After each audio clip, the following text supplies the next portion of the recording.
ଓଡ଼ିଶା ରାଜ୍ୟ, ଓଡ଼ିଆ ଭାଷା ଓ ଓଡ଼ିଆ ଅସ୍ମିତାକୁ ନେଇ ଗୁଡ଼ାଏ ଗୁଞ୍ଜରଣ ଓ ହଇଚଇ ଏବେ ଚାରିପାଖରେ। ଚା ଖଟି ଓ ଖବରକାଗଜରୁ ବିଧାନସଭା ଯାଏଁ ଏଇ ଉଷ୍ମତା, ରାଜ୍ୟ ସଙ୍ଗୀତ ବନ୍ଦେ ଉତ୍କଳ ଜନନୀକୁ ନେଇ ଭ୍ରୁକୁଞ୍ଚନରୁ ରାଜ୍ୟ ବିଭାଜନର ହୁଙ୍କାର ଯାଏଁ।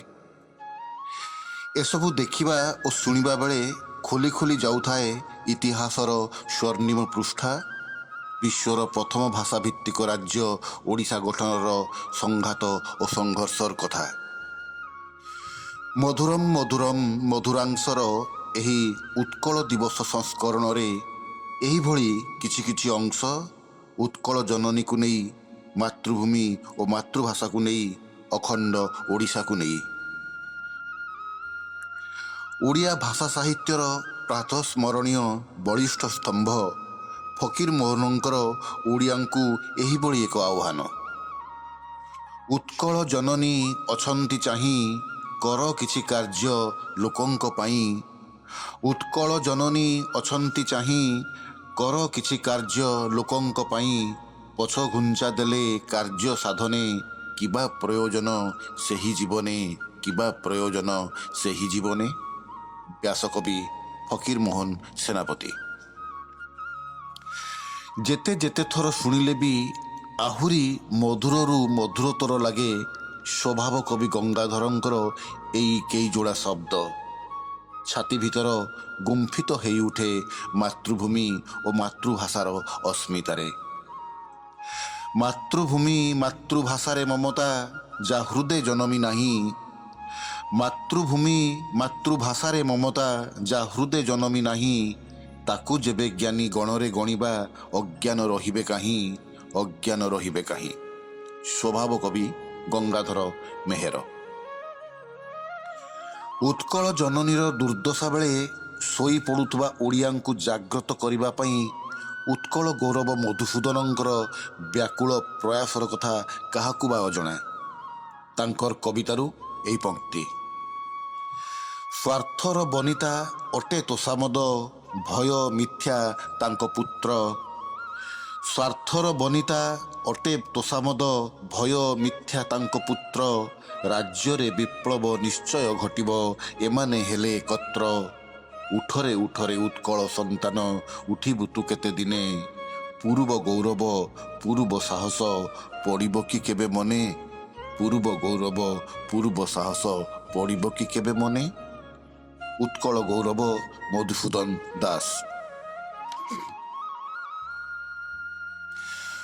ପବିତ୍ର ଓଡ଼ିଆ ବର୍ଣ୍ଣମାଳାର ପ୍ରଣେତା, ଓଡ଼ିଆ ପ୍ରାଣ ଭକ୍ତ କବି ମଧୁସୂଦନଙ୍କର ସେହିଭଳି ଏକ ଜାଗ୍ରତ ବାଣୀ ଉତ୍କଳ ସନ୍ତାନଙ୍କ ପ୍ରତି।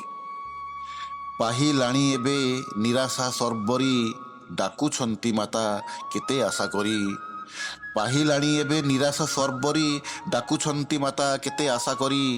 ଜାଗ ହେ ସରବେ ଉତ୍କଳ ସନ୍ତାନ, ଏକତାର ମନ୍ତ୍ର ଜପି ଜପି ପ୍ରାଣେ ପ୍ରାଣେ। ଏକତାର ମନ୍ତ୍ର ଜପି ଜପି ପ୍ରାଣେ ପ୍ରାଣେ। ଭକ୍ତ କବି ମଧୁସୂଦନ ରାଓ।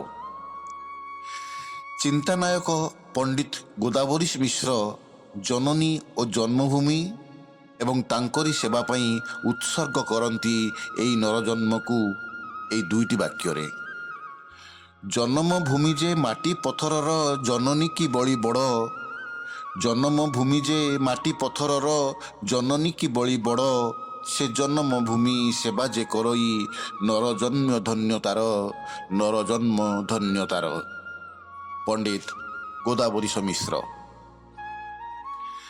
ସେବା ଓ ତ୍ୟାଗର ମୂର୍ତ୍ତିମନ୍ତ ପ୍ରତୀକ ଉତ୍କଳର ମଣି ଗୋପବନ୍ଧୁ ତାଙ୍କର ଚିନ୍ତା ଓ ଚେତନାରେ, ତାଙ୍କର ହୃଦୟ ଓ ଆତ୍ମାରେ ଖାଲି ନିରାଜନା କରିନାହାନ୍ତି ଦେଶ ମାତୃକାକୁ, ନିଜର ମାଂସ ଓ ହାଡ଼କୁ ବି ବାଢ଼ି ଦେଇଛନ୍ତି ସ୍ୱରାଜ୍ୟର ପଥରେ।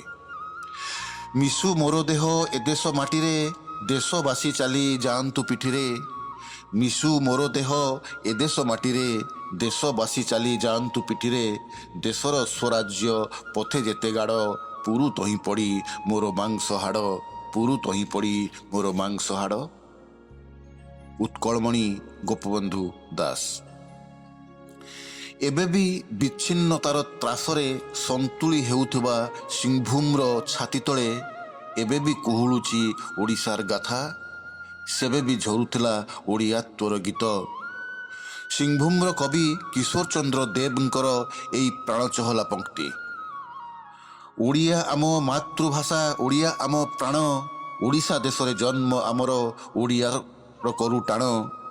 ଓଡ଼ିଆ ଆମର ମାତୃଭାଷା, ଓଡ଼ିଆ ଆମ ପ୍ରାଣ, ଓଡ଼ିଆ ଦେଶରେ ଜନ୍ମ ଆମର, ଓଡ଼ିଆର କରୁ ଟାଣ। ଆସ ଆସ ଭାଇ ମନ ପ୍ରାଣ ଦେଇ ରଖିବା ଓଡ଼ିଆ ମାନ, କହିବା ଓଡ଼ିଆ, ପଢ଼ିବା ଓଡ଼ିଆ, ଗାଇବା ଓଡ଼ିଆ ଗାନ। କହିବା ଓଡ଼ିଆ, ପଢ଼ିବା ଓଡ଼ିଆ, ଗାଇବା ଓଡ଼ିଆ ଗାନ। କବି କିଶୋର ଚନ୍ଦ୍ର ଦେବ, ସିଂଭୂମ। ଏହି କବିତାଟି ସାପ୍ତାହିକ ଆଶା ବ୍ରହ୍ମପୁରରେ 1 ଏପ୍ରିଲ 1917ରେ ପ୍ରକାଶିତ ହୋଇଥିଲା। କଥାକାର ସୁରେନ୍ଦ୍ର ମହାନ୍ତିଙ୍କର ଉପନ୍ୟାସ ନୀଳଶୈଳ ଓଡ଼ିଆ ଅସ୍ମିତା ତଥା ଓଡ଼ିଆ ସଂସ୍କୃତିର ଭିନ୍ନ ଏକ ଜାଜୁଲ୍ୟମାନ କୃତି। ତହିଁରେ ଗୋଟିଏ ସ୍ଥାନରେ ସେ ଲେଖିଛନ୍ତି, ଚିଲିକା ଆଉ ସମୁଦ୍ର ମଧ୍ୟର ତଣ୍ଡା କିନାରର ଅଫରନ୍ତି ପନ୍ତାବାଲି, ଦକ୍ଷିଣରେ ବଜ୍ରକୋଟ କନ୍ଦା ନଈର ପୋତା ମୁହାଣଠାରୁ ଉତ୍ତରରେ ମାଣିକପାଟଣା ମୁହାଣ ପର୍ଯ୍ୟନ୍ତ ମୋଲା ଅଜଗର ସାପ ପରି ଲମ୍ବି ଶୋଇଛି। କଡ଼େ କଡ଼େ ବେଣାବୁଦା ନଳବଣ, କେଉଁଠି କୋଚିଲା ଗଛଟାଏ, ନହିଲେ ନିଛାଟିଆ ତାଳ ଗଛଟାଏ ଅଥବା ଦୀର୍ଘଶ୍ୱାସୀ ଝାଉଁଟାଏ ପବନରେ ଖାଲି ମୁଣ୍ଡ କୋଡ଼ୁଛି ଆଉ ହାହୁତାସ କରୁଛି। ଜଗନ୍ନାଥ, ବଳଭଦ୍ର ଧଳା ଘୋଡ଼ା କଳା ଘୋଡ଼ାରେ ଚଢ଼ି କାଳେ ଏଇ ତଣ୍ଡା କିନାର ବାଟରେ ଦିନେ କାଞ୍ଚି କଟକାଇ କରିଥିଲେ ଓଡ଼ିଶା ରାଜା ପୁରୁଷୋତ୍ତମ ଦେବଙ୍କ ମାନ ରକ୍ଷା ପାଇଁ। ସର ଦେଇ ଅଳସ ହାତରେ ସେଇ ବାଲିରୁ ମୁଠାଏ ତୋଳି ନେଇ କପାଳରେ ବୋଳିଦେଲା। ଔପନ୍ୟାସିକ ସୁରେନ୍ଦ୍ର ମହାନ୍ତି, ଉପନ୍ୟାସ ନୀଳଶୈଳ। ଓଡ଼ିଆ ଭାଷା ସୁରକ୍ଷା ଆନ୍ଦୋଳନ ସମୟରେ ସ୍ୱଭାବ କବି ଗଙ୍ଗାଧର ମେହେରଙ୍କ ଭାଷା ପ୍ରେମକୁ ନେଇ ଏକ ପ୍ରାଣସ୍ପର୍ଶୀ ଉଦାହରଣ ଦିଅନ୍ତି ଭାଷାବିତ୍ ଦେବୀପ୍ରସନ୍ନ ପଟ୍ଟନାୟକ। ସମ୍ବଲପୁରରେ ଓଡ଼ିଆ ଭାଷା ସୁରକ୍ଷା ଆନ୍ଦୋଳନ ସମୟରେ ରଚିତ ହୋଇ ସମ୍ବଲପୁର ହିତୈଷିଣୀର ମାର୍ଚ୍ଚ 6, 1895 ସଂଖ୍ୟାରେ ପ୍ରକାଶିତ ହୋଇଥିଲା କବି ଗଙ୍ଗାଧରଙ୍କର ଆଉ ଏକ କବିତା ଉତ୍କଳ ଭାରତୀ କି ନିବେଦନ, ଯହିଁରେ ତତ୍କାଳୀନ ବ୍ରିଟିଶ ଡେପୁଟି କମିଶନର ଉଡବର୍ଣ୍ଣଙ୍କ ଉଦ୍ଦେଶ୍ୟରେ ସ୍ୱଭାବ କବି ଅନୁରୋଧ କରିଥିଲେ ଯେ ବିଚାରବନ୍ତ ହୃଦୟରେ ସମ୍ବଲପୁର ଜିଲ୍ଲାରେ ଶୀଘ୍ର ହିନ୍ଦୀ ଭାଷା ବଦଳରେ ଓଡ଼ିଆ ଭାଷାର ପ୍ରଚଳନ ପାଇଁ ଉପର ମହଲକୁ ପ୍ରେରଣ ପାଇଁ ପ୍ରାର୍ଥନା କରନ୍ତୁ। ଭାଷା ସଂରକ୍ଷଣ ପାଇଁ ସେ ଲେଖିଥିବା କବିତାମାନଙ୍କରେ ତାଙ୍କର ଓଡ଼ିଆ ଭାଷା ପ୍ରେମ ପ୍ରତିଫଳିତ। ଭାଷାବିତ୍ ଦେବୀପ୍ରସନ୍ନ ପଟ୍ଟନାୟକ ଓଡ଼ିଆ ଭାଷାର ପ୍ରାଚୀନତାକୁ ନେଇ ତାଙ୍କର ଆଲେଖ୍ୟରେ କେଡ଼େ ମିଠା ମୋ ଭାଷାରେ ଡକ୍ଟର ଦେବାଶିଷ ମହାପାତ୍ର କହନ୍ତି, ପ୍ରାଚୀନତା ଦୃଷ୍ଟିରୁ ପରଖିଲେ ଦେଖିବା ବହୁ ଗ୍ରନ୍ଥରେ ଆମ ଲିପି ଓ ଆମ ଭାଷା କଥା କୁହାଯାଇଛି। ଆଦିକବି ସାରଳା ଦାସ ତାଙ୍କ ରଚିତ ମହାଭାରତର ମଧ୍ୟପର୍ବରେ ସୂଚାଇଛନ୍ତି ଯେ ଦ୍ୱାପର ଯୁଗରେ ଶ୍ରୀକୃଷ୍ଣ ତାଙ୍କ ଗୁରୁ ସନ୍ଦୀପନୀଙ୍କଠାରୁ 64ଟି ଭାଷା ଶିକ୍ଷା କରିଥିଲେ, ତା ମଧ୍ୟରେ ଓଡ଼ିଆ ଭାଷା ବି ଥିଲା। ସାରଳା ଦାସଙ୍କର ନିମ୍ନୋକ୍ତ ପଙ୍କ୍ତି ତାହା ସୂଚାଏ। ଓଡ଼ିଆ ତେଲଙ୍ଗୀ ଆଉ ନାଗରୀ ଦକ୍ଷିଣୀ, କନୌଜ ଦ୍ରାବିଡ଼ ଯେ ଆଦି ଭାଷା ଘେନି, ଏହିପରି ଲେଖିଲେ ଯେ ଭାଷା 64, ନବଦିନେ ଲେଖିଲେ ଯେ ତାଳପତ୍ର ଚିଠି। ବୌଦ୍ଧ ଧର୍ମଗ୍ରନ୍ଥ ଲଳିତ ବିସ୍ତରରେ ମଧ୍ୟ କୁହାଯାଇଛି ବୁଦ୍ଧଦେବ 64 ପ୍ରକାର ଲିପି ଶିକ୍ଷା କରିଥିଲେ, ସେଥିରୁ ଗୋଟିଏ ଥିଲା ଉଡ୍ରଲିପି। ଡକ୍ଟର ଦେବାଶିଷ ମହାପାତ୍ର, କେଡ଼େ ମିଠା ମୋ ଭାଷା। ଗୋଟିଏ ଜାତିର ଭାଷା, ସାହିତ୍ୟ ଓ ସଂସ୍କୃତି ଯେତିକି ବିକଶିତ ଓ ସଂସ୍କୃତ, ସେ ଜାତିର ଆତ୍ମପରିଚୟ ବି ସେତିକି ଉତ୍ତୁଙ୍ଗ ଓ ବଳିଷ୍ଠ। ଏହି ପ୍ରସଙ୍ଗରେ ପ୍ରାବନ୍ଧିକ ନିଶିକାନ୍ତ ପାଢ଼ୀ କହନ୍ତି, ବ୍ୟକ୍ତି ହେଉ କିମ୍ବା ଜାତି ହେଉ, ଆତ୍ମପରିଚୟ ହିଁ ତାର ନିଜସ୍ୱ ଜୀବନର ମହାର୍ଘ ପୁଞ୍ଜି। ବିନା ଆତ୍ମପରିଚୟରେ କୌଣସି ଜାତି ନିଜକୁ ବିଶ୍ୱ ଦରବାରରେ ଉପସ୍ଥାପନ କରିପାରିନଥାଏ। ଓଡ଼ିଆ ଜାତିର ଭାଷା, ସାହିତ୍ୟ ଓ ସଂସ୍କୃତି ହିଁ ଉତ୍କଳ ପ୍ରଦେଶର ଏକ ସ୍ୱତନ୍ତ୍ର ପରିଚୟ ବହନ କରିଛି। ବର୍ଷ ବର୍ଷ ଧରି ପରାଧୀନତାର ଶୃଙ୍ଖଳରେ ବନ୍ଧା ହୋଇ ମଧ୍ୟ ଓଡ଼ିଶାବାସୀ ଜାବୁଡ଼ି ଧରିଛନ୍ତି ନିଜର ଭାଷା, ସାହିତ୍ୟ, ସଂସ୍କୃତି ତଥା ପରମ୍ପରାକୁ। ଯେତେ ଗରିବ ହେଲେ ମଧ୍ୟ ଉତ୍କଳର ଗୌରବୋଜ୍ଜ୍ୱଳ ଐତିହ୍ୟ ଏ ଜାତିର ଆତ୍ମ ଉପଲବ୍ଧି ଓ ପରିଚୟର ସଂଜ୍ଞା ବହନ କରି ଆସୁଛି। ପ୍ରାବନ୍ଧିକ ନିଶିକାନ୍ତ ପାଢ଼ୀ, ଉତ୍କଳ ପ୍ରସଙ୍ଗ, ଏପ୍ରିଲ 2016। 1903 ମସିହାରେ ଅନୁଷ୍ଠିତ ଉତ୍କଳ ସମ୍ମିଳନୀର ଜାତୀୟ ମହାସଭା ଏବଂ ଉତ୍କଳ ସମ୍ମିଳନୀରେ ଯୋଗ ଦେଇଥିବା ମହାମନୀଷୀଙ୍କର ମାନସିକତା ଓ ତତ୍ପରତାକୁ ନେଇ ଚିନ୍ତାନାୟକ ରବିରଞ୍ଜନ ସାହୁ ତାଙ୍କର ଉତ୍କଳ ଦିବସର ଅନୁଚିନ୍ତାରେ ଅବତାରଣା କରିଛନ୍ତି। 1903 ଡିସେମ୍ବର 29 ତାରିଖ କଟକ ଶ୍ରୀରାମଚନ୍ଦ୍ର ଭବନରେ ମହାରାଜା କୃଷ୍ଣଚନ୍ଦ୍ର ଭଞ୍ଜଦେବଙ୍କ ସଭାପତିତ୍ୱରେ ଉତ୍କଳ ସମ୍ମିଳନୀ ଜାତୀୟ ମହାସଭାର ପ୍ରସ୍ତୁତି ବୈଠକ ହୋଇଥିଲା। ଏଥିରେ କନିକା, ଆଠଗଡ଼, ମଞ୍ଜୁସା, ଜୟପୁର, ଖଲ୍ଲିକୋଟ, ବଲାଙ୍ଗୀର, ସୋନପୁର ଓ ଅନ୍ୟାନ୍ୟ ଗଡ଼ଜାତ ରାଜାମାନେ ଯୋଗ ଦେଇଥିଲେ। ଏମାନଙ୍କ ସହିତ ପାଦ୍ରୀ ରେଭରେଣ୍ଡ ୟଙ୍ଗ, ରାୟ ବାହାଦୁର ଯୋଗେଶ ଚନ୍ଦ୍ର ରାୟ, ସୁକୁମାର ରାୟ ଚୌଧୁରୀ, ଉତ୍କଳ ଦୀପିକା, ଉତ୍କଳ ସାହିତ୍ୟ, ଉତ୍କଳ ହିତୈଷିଣୀ, ସମ୍ବଲପୁର ହିତୈଷିଣୀର ସମ୍ପାଦକ ଉପସ୍ଥିତ ଥିଲେ। ଉତ୍କଳ ସମ୍ମିଳନୀରେ ଉତ୍କଳବାସୀ କେବଳ ଓଡ଼ିଆ ଭାଷାଭାଷୀ ନୁହନ୍ତି, ଭାଷା, ଧର୍ମ, ଗୋଷ୍ଠୀ ନିର୍ବିଶେଷରେ ଉତ୍କଳ ଜନନୀ କୋଳରେ ଜନ୍ମ ଏବଂ ପ୍ରତିପାଳିତ ସମସ୍ତେ ଓଡ଼ିଶାବାସୀ।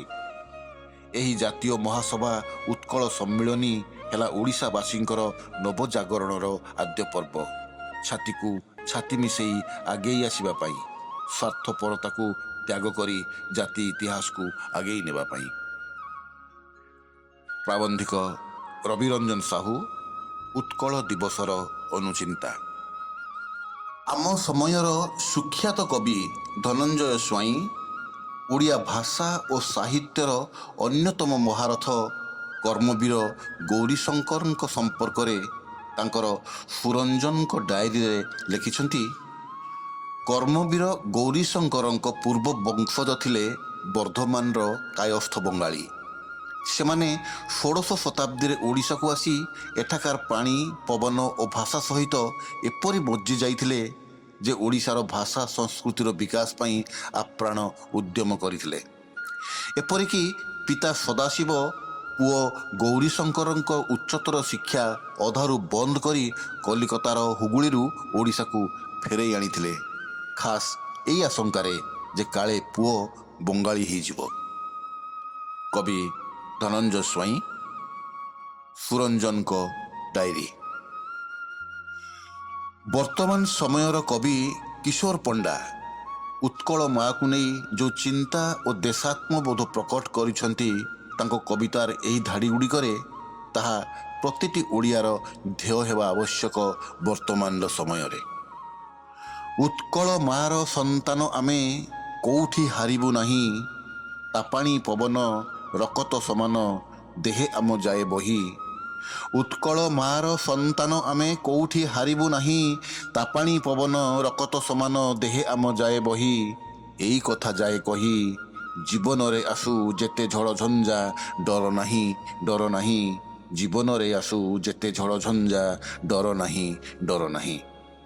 କବି କିଶୋର ପଣ୍ଡା, ବନ୍ଦେ ଉତ୍କଳ ଜନନୀ। ଓଡ଼ିଆ ଜାତି ଓ ତାର ଭାଷା, ସାହିତ୍ୟ, ସଂସ୍କୃତି ଓ ସଂସ୍କାରକୁ ନେଇ ଏହି ମହାର୍ଘ ମଧୁରାଂଶ ସବୁ ଆମକୁ ଉଦ୍ବୁଦ୍ଧ କରିବ, ଆମକୁ ଉଦ୍ଯୋଗୀ କରେଇବ ଏବଂ ଆମର ପୂର୍ବସୂରୀମାନେ ଏହି ଜାତିର ମାନମର୍ଯ୍ୟାଦାକୁ ଊର୍ଦ୍ଧ୍ୱମୁଖୀ କରେଇବା ଦିଗରେ ଯେଉଁ ସଂଘର୍ଷ କରିଛନ୍ତି ସେସବୁକୁ ଅନ୍ତତଃ ଥରୁଟିଏ ମନେ ପକାଇଦେବ ଓ ଇତିହାସ ପୃଷ୍ଠାର ସେହି ସବୁ ଗାଥାର ଉଜ୍ଜ୍ୱଳତା ବର୍ତ୍ତମାନ ସମୟକୁ ବି ଆଲୋକିତ ଓ ପ୍ରତିଭାତ କରେଇବ, ଏହି ଭାବ ଆମେ ପୋଷଣ କରୁଛୁ। ବନ୍ଦେ ଉତ୍କଳ ଜନନୀ।